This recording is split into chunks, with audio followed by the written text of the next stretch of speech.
បាទសូមគោរពនឹងជម្រាបសួរពុកម៉ែបងប្អូនទាំងអស់គ្នាដែលនិយមតាមដានជាមួយនឹងសង្ឃឹមក៏ដូចជាព្រះរាជគ្រូតំរៈបាទអញ្ចឹងថ្ងៃនេះគឺថាយើងមកជួបគ្នានៅក្នុងនេះម្ដងនៅក្នុងបន្ទប់ម្ដង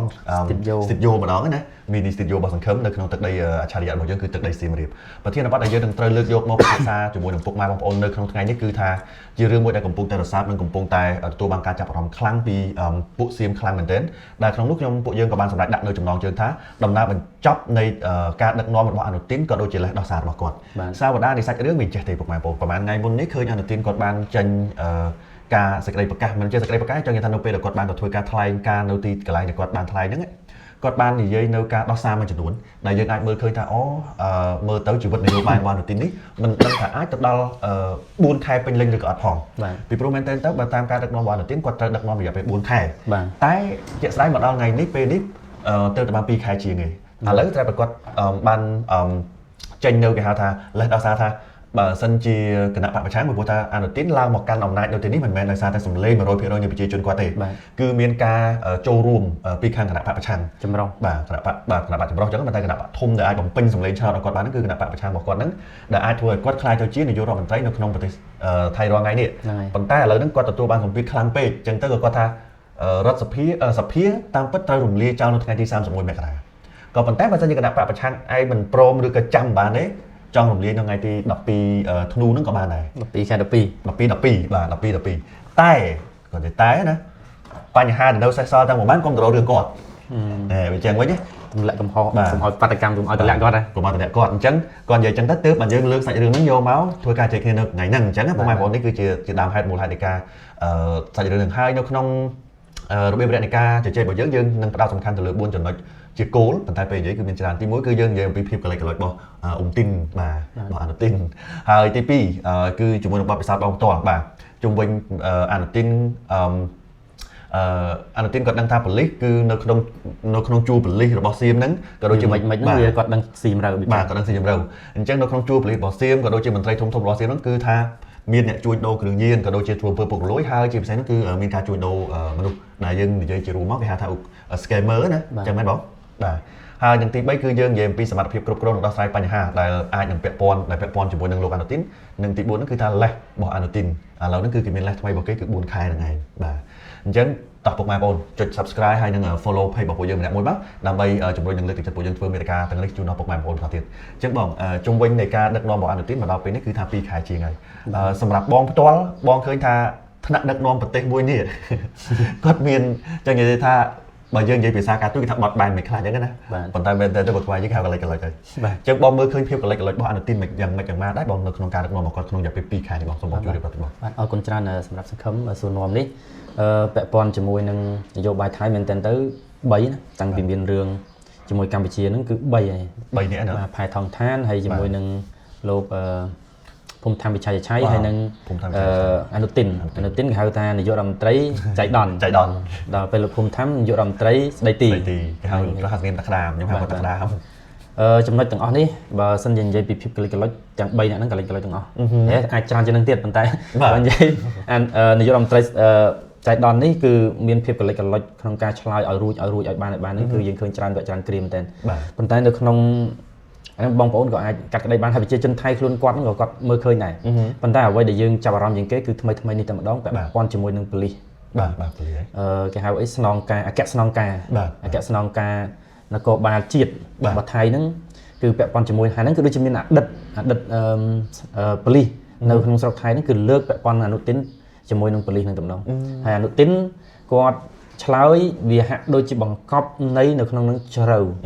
បង្កប់នៃជ្រៅយ៉ាងម៉េចមានថាគាត់ថារឿងប៉ូលីសគឺទុកឲ្យពាក់ព័ន្ធជាមួយនឹងអាសម្ដីហ្នឹងគឺវាបានបង្ហាញអំពីគំនួចឬក៏លាក់នៅពុតបុតទី1បង្ហាញថាគាត់ទទួលស្គាល់ថាប៉ូលីសមែនទេមានបញ្ហាស្មុគស្មាញដែលគេលើកមកគេចាក់មកសួរមករឿង scammer រឿងជួញដូរអក្រិតកម្មគ្រឿងញៀនឬក៏ពួកសហការឬក៏ពួកអ្នកក្រោយខ្នងឬក៏ពួកឲ្យដៃជាមួយនឹងពួក scammer ឬក៏ពួកអក្រិតកម្មឬពួកអក្រិតជនបាទចម្លើយគាត់គឺបង្ហាញថាមែន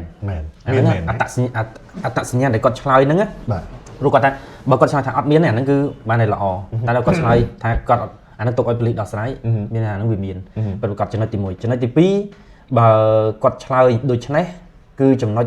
គឺគាត់ចង់លៀងខ្លួនពីព្រោះអាចថាមានក្រុមបកពួកគ្នាគាត់ជឿថាអ្នកសេដ្ឋីឬក៏អ្នកដែលគាត់មានធំនៅស្រុកថៃ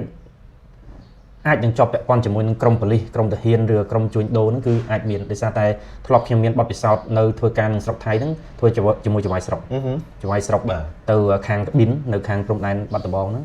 គឺមានការជួញដូរគ្រឿងញៀនផងមានការជួញដូរផ្លូវភេទផងអូ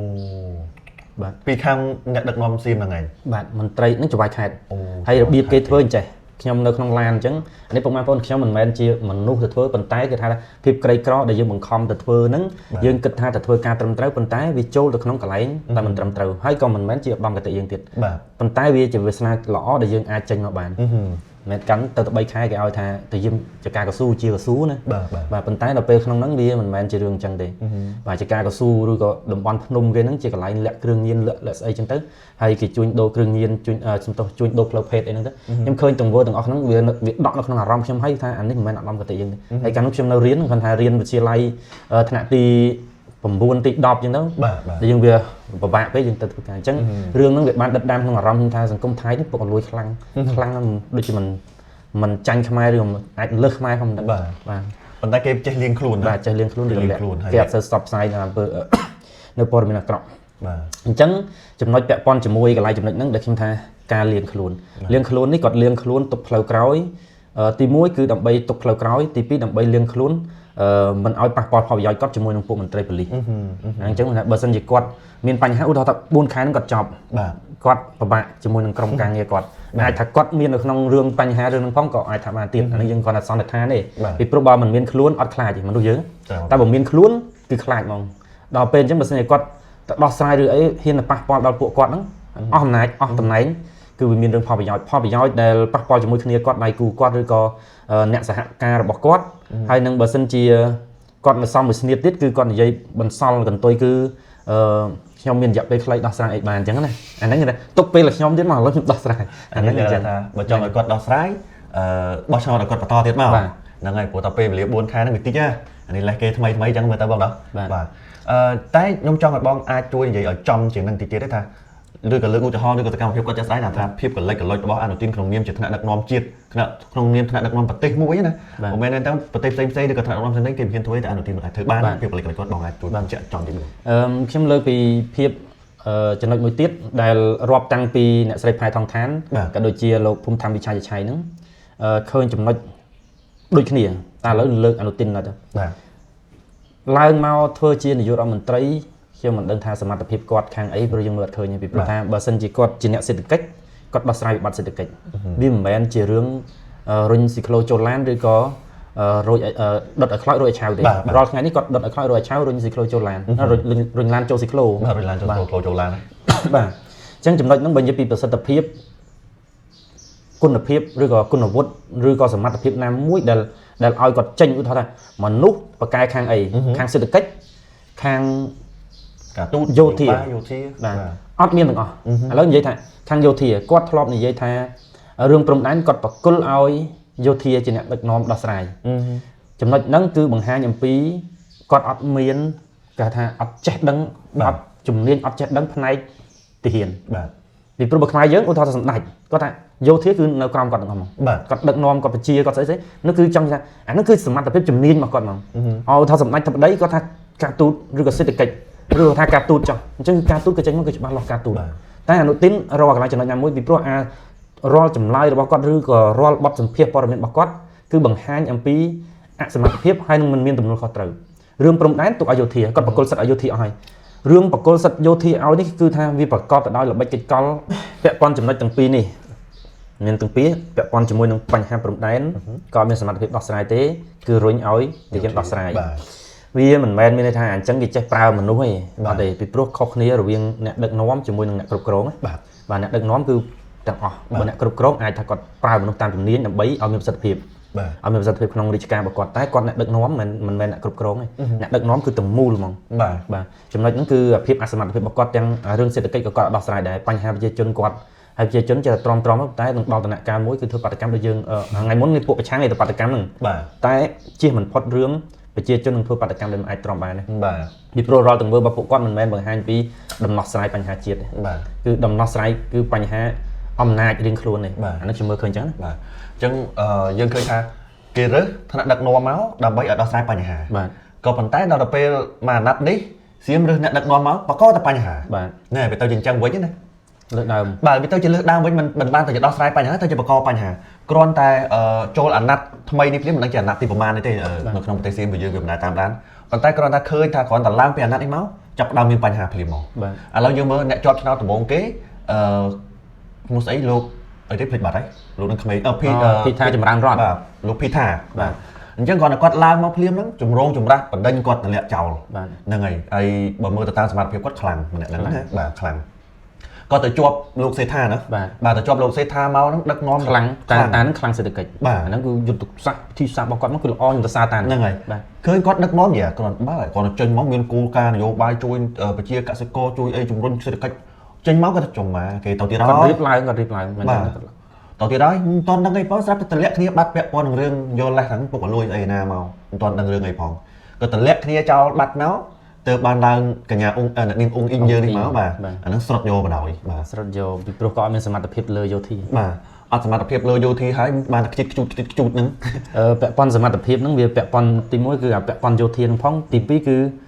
គេហៅថាអត់ធម្មតាបើអត់មានចំណេះជំនាញផ្នែកខាងហ្នឹងឬក៏អត់មានការយល់ដឹងផ្នែកខាងហ្នឹងវាពិបាកដែររឿងយោធា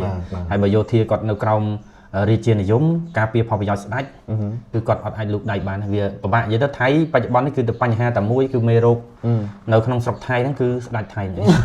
អូទៅចឹងវិញណាហ្នឹងខ្ញុំធ្វើការវិភាគច្រើនវីដេអូហើយច្រើនវាព្រោះមើលទាំងអស់បញ្ហាទាំងអស់វាធម្មតាខ្ញុំនិយាយថាបញ្ហាជំងឺមួយដែលมันព្យាបាលបុព្វហេតុរបស់វាណាមានថាបើមិនដាក់មិនកម្ចាត់មេរោគហ្នឹងទេទោះបីយើងដាក់ថ្នាំផ្សះថ្នាំអីក៏វានៅតែកើតឡើងដែរព្យាបាលជំងឺគឺត្រូវតែរកប្រភពមេរោគឲ្យឃើញវាមិនខុសអីពីនីតិវិធីដែល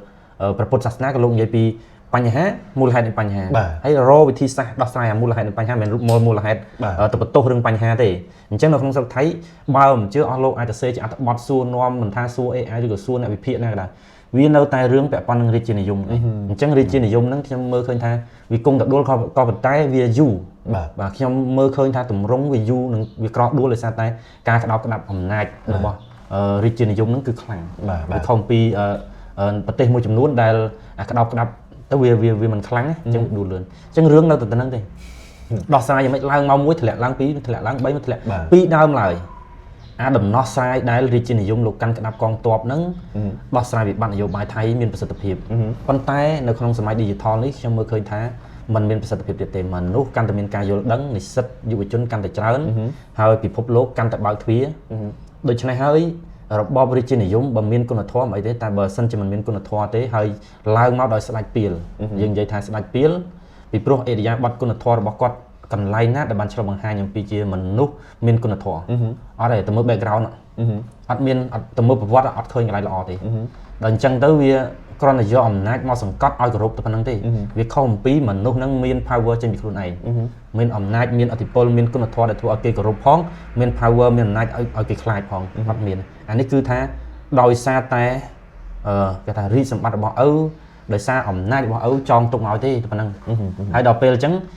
វាមិនអាចមានប្រសិទ្ធភាពទៀតនៅក្នុងពេលខាងមុខទេខ្ញុំមើលឃើញថាវាមិនមានប្រសិទ្ធភាពក្នុងពេលខាងមុខទេហើយរបបប្រជាធិបតេយ្យក្នុងស្រុកថៃវានឹងកើតឡើងគ្រាន់តែថាយូរបន្តិចលើកឡើងតែមានហេតុចៃដន្យណាមួយវាលឿនចៃដន្យផ្ទុះគ្រប់ផ្ទុះផ្ទៃក្នុងគ្រប់កន្លែងគ្រប់ទីតាំងគ្រប់វាកំហឹងមិនអាចទ្រាំបានណាអាហ្នឹងគឺខ្លាំងយកតែម្ដងអាហ្នឹងគឺសង្គ្រាមបង្ហូរឈាមរវាងយោធាជាមួយនឹងប្រជាជនហើយពីព្រោះស្រុកថៃមានអាវុធសង្គ្រប់ដែរតាមអ្វីដែលខ្ញុំដឹងតាមអ្វីដែលខ្ញុំធ្លាប់ទៅនៅគឺពិតប្រាកដគឺមានអាវុធគ្រប់ដៃដែរប្រជាជនគេមានសិទ្ធិទិញអាវុធណោះបាទមានអាវុធមានកំភ្លើងមានអីដែរបាទចឹងតាបានចឹងបាទអញ្ចឹងយើងឃើញថាដំណើរដល់បរិពើកមួយនេះមិនដឹងជាវានឹងទៅជាយ៉ាងម៉េចនឹងទៅជាយ៉ាងណាទេត្រឡប់មកចូលនៅក្នុងប្រធានបទរបស់យើងនៅភាពកលិចកលុចរបស់ថ្នាក់ដឹកនាំសៀមមួយនេះជាពិសេសគឺលោកអាណូទីនយើងនិយាយគាត់ចុងក្រោយនេះចង់ថាជារួមអ្វីដែលខ្ញុំមើលឃើញគឺខ្ញុំចង់មើលទៅលើទំនួលខុសត្រូវរបស់គាត់ណាព្រោះពេលយើងនិយាយពីភាពកលិចកលុចគឺវាច្បាស់ណាស់ក្នុងនាមស្ថានភាពគឺនិយាយពីទំនួលខុសត្រូវគឺគាត់ធ្វើអីមួយអត់មានទំនួលខុសត្រូវនៅក្នុងការងាររបស់គាត់ទេបានយើងនិយាយថាអត់មានទំនួលខុសត្រូវឥឡូវយើងនិយាយការងារដ៏ធំឲ្យឆាប់សនុកមើលឃើញមិនទាន់និយាយការងារទូចទេសូម្បីតែនិយាយពីការចុះហត្ថលេខាលើសេចក្តីប្រកាសរួមនេះហើយអាហ្នឹងក៏ជាទំនួលខុសត្រូវរបស់គាត់ដែរប៉ុន្តែចុងក្រោយឥឡូវនេះមិនកន្លះទៅវឹងណោះគាត់តែបញ្ហារឿងជន់មីនមួយផ្អាកទាំងអស់ផ្អាក គ្រប់បែបយ៉ាងទាំងអស់ទាំងដែលគ្មានការស៊ើបអង្កេតដល់ត្រឹមត្រូវមួយហើយមកចោទតែខ្មែរនឹងលូនទៅដាក់មីនទៅដាក់អីណាខាងស្អែកឡើងទៅឃើញមីននៅក្នុងត្រង់សេទៀតអូទៅហៅមែនតើគឺខ្មែរយើងអាចលូនទៅដាក់មីននៅក្នុងត្រង់សេស៊ីមដោយមិនឲ្យស៊ីមនឹងខ្លួនពិតជាអស្ចារ្យមែនតើតែម្ដងបាទអាហ្នឹងមួយផ្នែកទៅហើយមួយផ្នែកទៀតសកម្មភាពផ្សេងសូម្បីតែការទូតរបស់គាត់ការជជែករបស់គាត់ការនិយាយរបស់គាត់គឺថាកលិចមែនតើនិយាយជាមួយអាមេរិកសិតតែមិនខ្វល់ពីគេទេដល់ពេលគេដាក់ពាណិជ្ជកម្មបាទដល់ពេលគេដាក់ទណ្ឌកម្មផឹងប្រកាច់ត្រូវហើយទៅជាថាគេនឹងនៅអីណាចង់ចរចាបន្តដល់ពេលគេមកប្រកាសមកតង់ទៀតមកតែទេបិទការចរចាហើយនៅលួងជាគេចង់ប្រើ style លួងជាជនដល់អាមេរិកតាមដានថ្ងៃនេះកុហកម្លេះដាក់ឲ្យច្បាស់អញ្ចឹងទៅបានស្ងាត់អនុទានស្ងាត់ប៉ុន្តែអាថ្នាក់ក្រោមនៅនិយាយដដែលបាទណែរដ្ឋមន្ត្រីក្រសួងអមេរិកនៅតែនិយាយថាគេនៅតែអាចចរចាបានទេមិនអញ្ចឹងអាហ្នឹងយើងមើលឃើញភាពផ្លេចឡើយឥឡូវយើងបន្តទៅចំណុចទី2ដែលយើងនិយាយពីបញ្ហាពុករលួយក៏ដូចជាការជួញដូរមែនតើបងបានលើកបន្ថែមហើយប៉ុន្តែបើសិនជាអាចនិយាយលម្អិតជាងនេះទៀតបានដែរខ្ញុំចង់រំលឹកសាច់រឿងមួយដែល Reuters គេបានចុះផ្សាយថាប្រទេសសៀមគឺជាប្រទេសគេហៅថាមជ្ឈមណ្ឌលកណ្ដាលនៃការចែកចាយក្រុមជួញដូរមនុស្សណាក៏ដូចជាក្រុមជួញហ្នឹងហើយយើងទៅក្រុមជួញដូរឧក្រិដ្ឋកម្មឆ្លងដែនដែល Reuters បានចុះផ្សាយណាហើយរឿងមួយហ្នឹងខ្ញុំជឿថាបើសិនជាមិនច្បាស់មិនមែនសារព័ត៌មានដ៏ធំបែបហ្នឹងគេយកមកចុះផ្សាយទេ Reuters ហើយ Reuters ហ្នឹងក៏មានការិយាល័យនៅក្នុងប្រទេសសៀមនឹងខ្លួនឯងទៀតអញ្ចឹងការចុះផ្សាយមួយនេះប្រហែលជាយើងអាចយើងយល់ថាស្អីគេមជ្ឈមណ្ឌលកណ្ដាលបាទអានេះចាំមកទុកបងមកផ្សាយនេះនិយាយឆ្ងល់ហ្នឹងហើយតាមមជ្ឈមណ្ឌលកណ្ដាលហ្នឹងគឺវាជាកន្លែងធំជាងគេហើយបើមានកណ្ដាលទេអត់មានអីទាំងអស់ពីព្រោះកណ្ដាលវាគ្រប់គ្រងគេអញ្ចឹងបើកាលណាគេនិយាយថាអំណាចកណ្ដាលតាមអំណាចកណ្ដាលណាអំណាចកណ្ដាលយើងឧទាហរណ៍ថាយើងនៅភ្នំពេញបើពីបុរាណអំណាចកណ្ដាលនៅសៀមរាបអញ្ចឹងទៅដល់ពេលអំណាចកណ្ដាលធ្លាក់ចុះវាទៅរីកចម្រើននៅកំពង់សោមទៅអំណាចកណ្ដាលកំពង់សោមទៅអំណាចកណ្ដាលនេះគឺជាមេគ្រប់គ្រងនៃនគរឬក៏ប្រទេសដល់ពេលសាខាកណ្ដាលយើងនិយាយថាពេលសាខាកណ្ដាលហ្នឹងមានថាវាមិនមែនចំផ្ចិតនៅក្នុងអាវងទេតែវាចែកចាយវាគ្រប់គ្រងវាកន្លែងមេកន្លែងមេអញ្ចឹងតើកាលណាកន្លែងមេគឺកន្លែងធំជាងគេវាមានគ្រប់រចនាសម្ព័ន្ធវាទាំងអស់អញ្ចឹងណាបាទអញ្ចឹងត្រឡប់មកចង់រំលឹកបន្តិចពាក់ព័ន្ធនឹងជាមួយដែលក្អេងក្អាងដាក់អាមេរិកហ្នឹងគឺគេរំពឹងទៅចិនប៉ុន្តែរំពឹងទៅចិននេះมันសង្ឃឹមទេដោយសារតែខ្ញុំបាននិយាយជម្រាបពុកម៉ែបងប្អូនឲ្យថាចិនមិនត្រូវការឲ្យកម្ពុជានិងថៃឆ្លោះគ្នាទេបាទហើយបើសិនជាចំហគេអាងថាសក្តានុពលគេខ្លាំងគេចង់អួតសក្តានុពលហ្នឹងដើម្បីគេប្រើភាពខ្លាំងរបស់គេហ្នឹងដើម្បីទាញចិនចងចិនញ៉ែចិនគេបោះពាក្យនៅក្នុងបោះគេកិច្ចប្រជុំគេហ្នឹងគេនៅតែឲ្យរក្សាសន្តិភាពដដែលបាទពីព្រោះដាច់ខាត់គឺគាត់អត់ចង់ថាអាមួយដៃមួយជើងណាវាបាក់ដៃក៏ឈឺបាក់ជើងក៏ឈឺអញ្ចឹងចង់ឲ្យសន្តិភាពបើណែមិនចង់សន្តិភាព Excel អញ្ចឹងកន្លែងចំណុចហ្នឹងថៃក៏នៅតែខកបំណងដែរខ្ញុំជម្រាបពុកម៉ែបងប្អូនថានយោបាយគេមានគេរក្សាយុទ្ធសាស្ត្រហើយនិងសេដ្ឋកិច្ចភូមិសាស្ត្រនយោបាយសេដ្ឋកិច្ចនយោបាយអញ្ចឹងគេត្រូវការពីប៉ុន្តែយុទ្ធសាស្ត្រនយោបាយឬភូមិសាស្ត្រនយោបាយហ្នឹងវាសំខាន់ជាងសេដ្ឋកិច្ចទៅទៀតពេលខ្លះណាបាទពីព្រោះសេដ្ឋកិច្ចបច្ចុប្បន្នចិនក៏បរិយាហើយអ្នកដែលមានសក្តានុពលជាងគេនៅក្នុងអាស៊ាននេះក៏មិនមែនមានន័យថាថៃដែរមានវៀតណាមមានម៉ាឡេស៊ីមានឥណ្ឌូនេស៊ីមានហ្វីលីពីនសិតតែប្រទេសដែលមានសក្តានុពលទិញអំណាចទិញដោយសារប្រជាជនច្រើនពុកម៉ែបងប្អូនអញ្ចឹងយើងគឺមានវិបត្តិមួយគឺថាប្រជាជនអត់កើនសោះឬក៏កើនតិចតួចដោយសារនៅកន្លោះយូរពេកជួយយកទៅចិញ្ចឹមផងយើងចង់ធ្វើជារឹងមាំអត់ចង់នៅលាវទេយកទៅចិញ្ចឹមផងហ្នឹងគឺចំណុចហ្នឹងដែលខ្ញុំឃើញថាគឺវាមានវិបត្តិដែលថាគាត់ហើយគាត់ទៅហើយគាត់មិនបានដូចចិត្តទេទំនួលខុសត្រូវគាត់អត់មានដូចខ្ញុំលើកឡើងថាអាទំនួលខុសត្រូវនិងសមត្ថភាពផ្សេងគ្នាអាសមត្ថភាពគឺចេញទៅលើផ្នែកណាមួយឲ្យឃើញថាសម្ដេចហ៊ុនសែនគាត់ខាងយោធាខាងកងទ័ពគាត់ឡើងអំណាចមកគឺដោយចុងកាភ្លើងអាហ្នឹងគឺពិតប្រាកដមែនហើយគាត់ប្រើប្រាស់នឹងបញ្ជាទ័ពគឺច្បាស់របស់គាត់ដល់ពេលសម្ដេចតបដីគាត់រៀនសូត្រពីក្រៅប្រទេសមកគាត់រៀនសូត្រខាងយោធាទៀតទោះបីជាគាត់មិនមានបទពិសោធន៍ដូចប៉ុន្តែយ៉ាងណាក៏យើងឃើញមានគុណភាពឬក៏មានសមត្ថភាពនៅក្នុងភាពជាអ្នកដឹកនាំបាទហើយក្នុងរយៈពេលដែលថាដោះស្រាយជាមួយនឹងបញ្ហានេះគឺគាត់ពង្រឹងផ្នែកច្បាប់ហើយនឹងទំនាក់ទំនងអន្តរជាតិខ្លាំងឃើញដល់ពេលខាងថៃគឺវាអត់បង្ហាញពីសមត្ថភាពគាត់ក្រៅអំពីបកគលអំណាចឲ្យយោធាបកគលអំណាចយោធាមួយណាឡើងមកក៏អញ្ចឹងវាអំណាចក្នុងប្រទេសមួយដែលថាมันអាចគ្រប់គ្រងបានมันអាចជាបាននេះខ្ញុំគិតថាវាមិនល្អហើយវាអសមត្ថភាពព្រមទាំងមិនមានទំនួលខុសត្រូវជាងគេគឺលោកអនុទានឯងដែលថាសញ្ញេចិត្តសញ្ញេទៅដល់គេសួរក៏ចិត្តពោលទៅហើយរឿងជន់មីនគ្មានការស៊ើបអង្កេតគ្មានការសាកសួរគ្មានការដេញដោលទៅសម្ដែងយំបែបទឹកភ្នែកទឹកសម្បោរវាមិនបានល្អមិនបានថ្លៃថ្នូរទេវាមិនដឹងថាបានប្រជាប្រិយប្រមាណ%អាហ្នឹងគឺខ្ញុំឃើញអញ្ចឹងបាទគឺសក្តិអាណិតបាទរឿងហ្នឹងយើងឃើញតែប៉ុណ្្នឹងបងប្អូនបាទអញ្ចឹងយើង នេះគឺជាទស្សនវិជ្ជាដែលយើងឃើញជាក់ស្ដែងនឹងផ្នែកដែរហើយកន្លែងមកមើលតើតងជុំវិញបញ្ហា scammer ឬក៏ឧក្រិដ្ឋកម្មឆ្លងដែននេះសៀមគេព្យាយាមជះទឹកកខ្វក់ហ្នឹងមកដាក់លើយើងទម្លាក់មកខ្មែរបាទទម្លាក់មកខ្មែរហើយនៅក្នុងកិច្ចព្រមព្រៀងប្រកាសរួមហ្នឹងគេហៅថា Joint Declaration ហ្នឹងក៏មាន4ដែលមាន4ចំណុចមិនមែន4ចំណុចទេប៉ុន្តែ4ចំណុចធំៗក្នុងហ្នឹងក៏មានការបង្ក្រាបឧក្រិដ្ឋជនឆ្លងដែនហ្នឹងដែរព្រោះសៀមគេប្រឹងអង្គអាត់ទៅដូចខ្លួនឯងនឹងខ្នះខ្នែងខ្លាំងណាស់អញ្ចឹងណាតែដល់ទៅពេលកលេចទៅមើលឲ្យគៀកទៅវិញណាកាលពីខែ10ឥឡូវខែ11ដូចជាខ្ទង់ខែ9ចុងខែ9ដល់ខែ10ហ្នឹងឯងបាទខែ10มันមានការរកស៊ើបអង្កេតរកឃើញថាអនុប្រធានរបស់ក្រសួងហិរញ្ញវត្ថុជាប់ពាក់ព័ន្ធជាមួយនឹងបញ្ហាឧក្រិដ្ឋកម្មហ្នឹងបាទហើយម៉ែមើលតំណែងគាត់នឹងជួលរដ្ឋាភិបាលសុទ្ធតែធំមែនទេសុទ្ធធំហើយសុទ្ធតែប៉ុណ្ណាដែរហើយនិយាយឲ្យចំទៀតអនុទាននេះគេប្រវត្តិគាត់ទេអូស៊ីលោកកឆាមានប្រវត្តិទៀតបាទអញ្ចឹងគាត់អ្នកបើកជួយនៅពេលគាត់ឡើងតាមដែរមកសារព័ត៌មានចូលក្នុងប្រងព្រាថាម្ចាស់អាជីវកម្មលោកកឆាហ្នឹងឥឡូវបានខ្លាយទៅជានាយករដ្ឋមន្ត្រីប្រទេសសៀមហើយប្រទេសសៀមបងដឹងហើយមែនទេថាការលោកកឆាគឺស្របច្បាប់នៅក្នុងប្រទេសគាត់ហ្នឹងហើយអញ្ចឹងបើដាំក្រោម6ដើមមកតាមខ្ញុំចាំមិនខុសទេបើដាំក្រោម6ដើមអត់អីទេមិនសុំច្បាប់សុំអីទេតែបើដាំលើសពីហ្នឹងគេមាន app របស់គេឲ្យយើងធ្វើការចុះឈ្មោះដើម្បីស្នើសុំដាំណែហើយហេតុផលដែលគេអនុញ្ញាតឲ្យដាំគឺដើម្បីអីគេសុខាភិបាលក៏ប៉ុន្តែយើងដឹងស្រាប់ហើយអារឿងដើមកឆាហ្នឹងមិនអញ្ចឹងមកដែរសុខាភិបាលលើកឆាដូចជាជួយផ្នែកខាងគេងបើឆ្នាំយើងផ្សំអ្វីដែលខ្ញុំដឹងបើញ៉ាំបងប្អូនទៅកន្លែងណាចំណុចណាទៅញ៉ាំអាហារអីមួយដូចញ៉ាំឲ្យឆ្ងាញ់អត់ដឹងខ្លួនឯងងុយដេកអាហ្នឹងច្រើនតែមានគេដាក់ពីព្រោះអារសជាតិកឆាហ្នឹងវាដាក់ជាមួយអាហារគឺដូចថាអ្នកអត់សូវញ៉ាំបាយបានដាក់ទៅគឺដឹងតែញ៉ាំហត់ចានលឹងចានទៅហ្នឹងហើយអត់សូវធម្មតាអត់សូវញ៉ាំអត់សូវគេងអញ្ចឹងដល់ពេលដាក់ហ្នឹងគឺថាញ៉ាំឲ្យគេងហើយបើមនុស្សដែលមានសុខភាពល្អហើយឡើងគីឡូធាត់យកតែម្ដងអាហ្នឹងគឺអញ្ចឹងហ្នឹងកឆាណាបាទអានោះបើយើងប្រើត្រូវវាអញ្ចឹងហើយប៉ុន្តែយើងជឿទេថាការប្រើហ្នឹងវាស្ថិតត្រឹមត្រូវទាំងអស់ប្រកាសណាស់គឺអត់ហើយអញ្ចឹងទាំងមន្ត្រីថ្នាក់លើថ្នាក់ក្រោមហ្នឹងគឺសុទ្ធតែពាក់ព័ន្ធជាមួយនឹងរឿងជួយដល់ហ្នឹងហើយបងសាសម័យមើលបើប្រទេសមួយអនុម័តច្បាប់មួយថាកឆាគឺជារឿង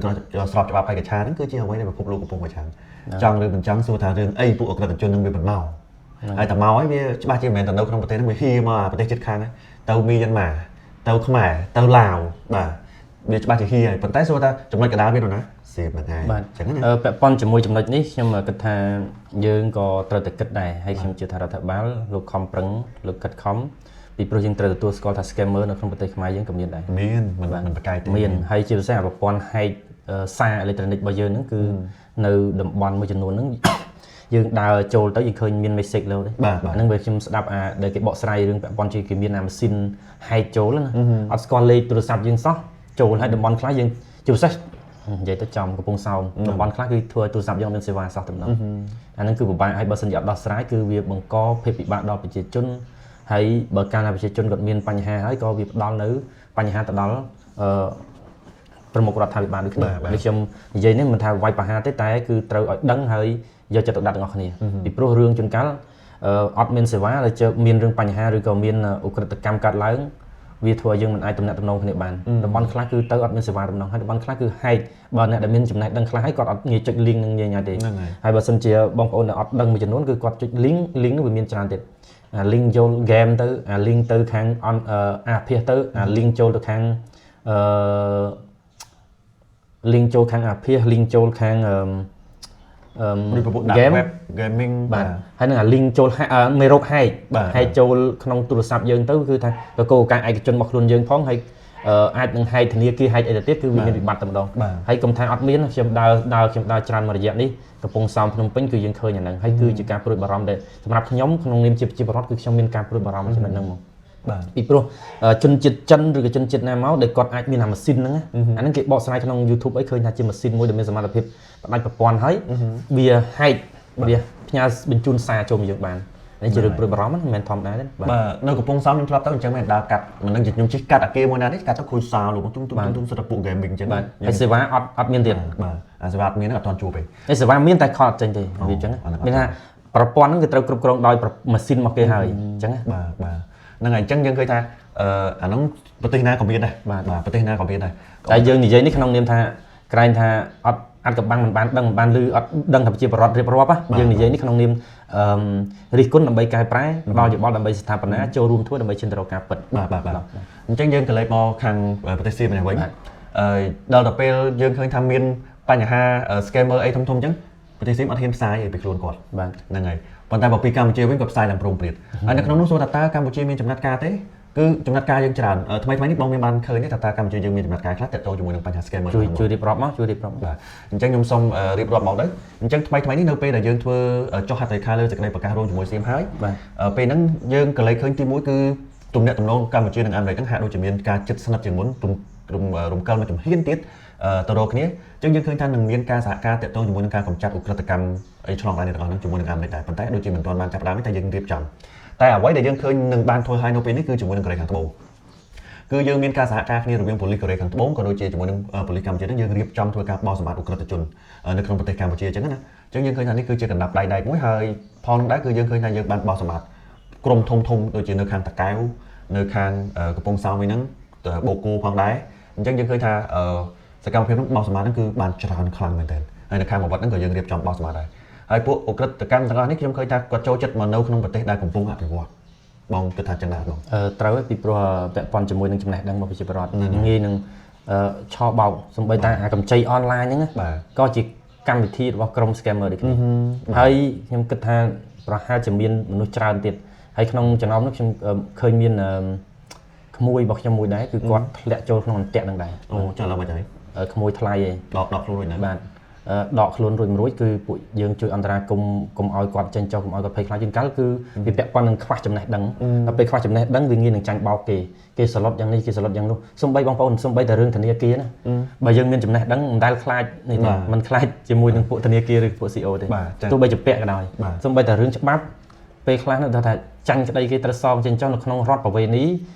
ពេលដែលយើងដឹងច្បាប់គឺយើងអត់ខ្លាចទេបាទប៉ុន្តែយើងមិនមែនល្មើសបន្តទេណាប៉ុន្តែវាអត់មានប៉ុន្តែបើសិនជាអត់មានចំណេះដឹងគឺថាគេនឹងសឡុតចេះគេសឡុតចោះវាធ្វើឲ្យគាត់ធ្លាក់ខ្លួនក្នុងមួយតង់ទៀតទៅខ្ចីទៅបុលទៅគេថាចងការចងកឲ្យបន្ថែមបន្ថយហូរហែទៅដោយសារតែគឺពាក់ព័ន្ធនឹងចំណេះដឹងអញ្ចឹងប្រទេសកំពុងអភិវឌ្ឍចំណេះដឹងវាអត់ទាន់ស្មើគ្នាប៉ុន្តែទោះយ៉ាងណាក៏ដោយក្នុងស្រុកថៃគឺវាលើសពីដើរក្នុងប្រទេសកំពុងអភិវឌ្ឍនឹងទៀតប៉ុន្តែប្រជាជនល្ងងខ្ញុំមើលឃើញមិនទៅចុះវិញយើងនិយាយភាសាយើងដូចមើលងាយគេដូចឯងនោះគ្រាន់បើយើងគិតថាកម្ពុជាមកដល់ពេលនេះយើងទទួលស្គាល់ថាមានការអប់រំតិចនៅឡើយទេតិចប៉ុន្តែខ្ញុំវាស់វែងជាមួយនឹងភាពឆ្លាតវៃទេអានេះយើងហៅអីគេហៅ IQ បាទបើពាក់ព័ន្ធនឹងប្រទេសជាតិឬក៏ជនជាតិដែលមាន IQ ខ្ពស់ឆ្លាតគេហៅថាភាពឆ្លាតឆ្លៀសវៃហ្នឹងប្រទេសហ្នឹងបើសិនជាមានឱកាសស្មារតីឬក៏មានឱកាសសន្តិភាពក្នុងការអភិវឌ្ឍប្រទេសហ្នឹងគឺជនជាតិហ្នឹងគឺលឿនទេប៉ុន្តែខ្មែរយើងដែលយឺតវាខ្វះចំណុចមួយទៀតគឺជាតិនិយមហ្នឹងឯងវាអត់មានជាតិនិយមអញ្ចឹងឧទាហរណ៍មិនបានពាក់ព័ន្ធជាតិនិយមនៅក្នុងប្រទេសមួយវាពាក់ព័ន្ធចេះពេលណាដែលជនជាតិមុនហ្នឹងអត់មានជាតិនិយមមនុស្សក្នុងសង្គមហ្នឹងដើរយឺតអភិវឌ្ឍយឺតក្រលំបាកពេលណាដែលមានជាតិនិយមគឺប្រទេសហ្នឹងគឺគាត់នឹងមានភាពរីកចម្រើនរុងរឿងលឿនតែម្ដងហើយបុកផ្សំជាមួយនឹងមានអាភាពឆ្លាតឆ្លៀសវៃនៃប្រជាជនហ្នឹងទៀតគឺលឿនលើសគេតែបើសិនជាប្រទេសមួយហ្នឹងមានអាភាពជ្រុលនិយមអាហ្នឹងគឺជាប្រទេសមួយដែលធ្លាក់ចុះវិញហើយដំណាក់កាលនៃចក្រភពឬក៏ដំណាក់កាលនៃមហាអំណាចដែលវាដល់កំពូលគឺសុទ្ធតែវាដល់កន្លែងចំណុចមួយវាជ្រុលនិយមវិញអញ្ចឹងជាកន្លែងចំណុចធ្លាក់អញ្ចឹងខ្ញុំមើលជាជនថៃបើថាធ្លាប់ទៅធ្វើការនៅថៃក៏ដោយតែនៅតែមើលឃើញនៅតែមានអារម្មណ៍មួយថាអាហ្នឹងក្នុងនាមយើងជាកូលីកម្មករគេប៉ុន្តែនៅតែមើលឃើញថាអំបូរថៃនេះគឺល្ងងខ្លៅឆោតឬក៏មិនឆ្លាតមិនឆ្លៀសវៃទេដែលនិយាយចឹងហ្នឹងដូចលើខ្មែរពេកបងប្អូនខ្មែរយើងកុំតែវាបែកបាក់សាមគ្គីគ្នាមានតែអាត្មានិយមមិនមានជាតិនិយមនឹងទេដែលវាធ្លាក់ចុះវាមិនមែនមកពីខួរក្បាលឆ្លាតឆ្លៀសវៃទេហើយនឹងបាត់ស្មារតីជាតិនិយមទេបើមានប្រមូលអាហ្នឹងវិញមនុស្សដែលឆ្លាតឆ្លៀសវៃស្រេចហើយវាទៅលឿនឧទាហរណ៍បងប្អូនបានរៀនច្រើន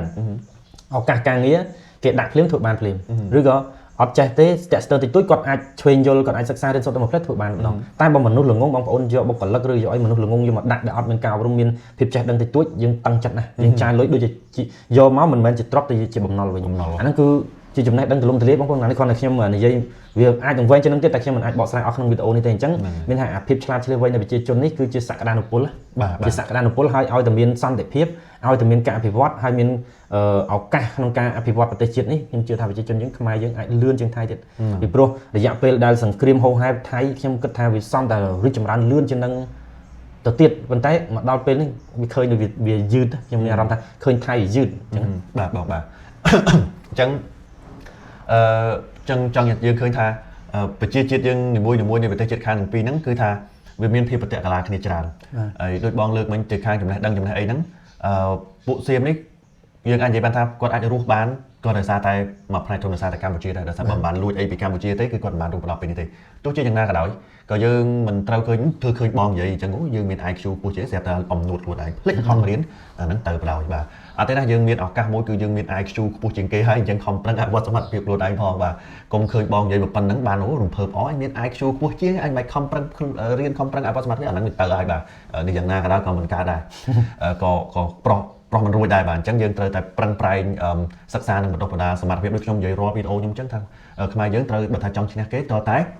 ខំប្រឹងបណ្ដុះសមត្ថភាពរបស់ខ្លួនឯងឲ្យមានជំនាញពិតប្រាកដមួយក្នុងរយៈពេលលឿនតាមអាចលឿនទៅបាន3ខែទៅ6ខែខាងមុខហ្នឹងគឺត្រូវតែបណ្ដុះសមត្ថភាពខ្លួនឯងឲ្យបានមួយជំនាញមកបើថាមិនដឹងជាបណ្ដុះជំនាញអីរៀនភាសាបរទេសហើយខ្ញុំណែនាំឲ្យរៀនភាសា2ទី1គឺចិនទី2ទី1អង់គ្លេសទី2គឺចិនអញ្ចឹងរៀនមួយណាក៏បានដែរអញ្ចឹងណាហើយសម្រាប់ពុកម៉ែបងប្អូនដែលមានជំនាញខ្លួនឯងស្រាប់ហើយ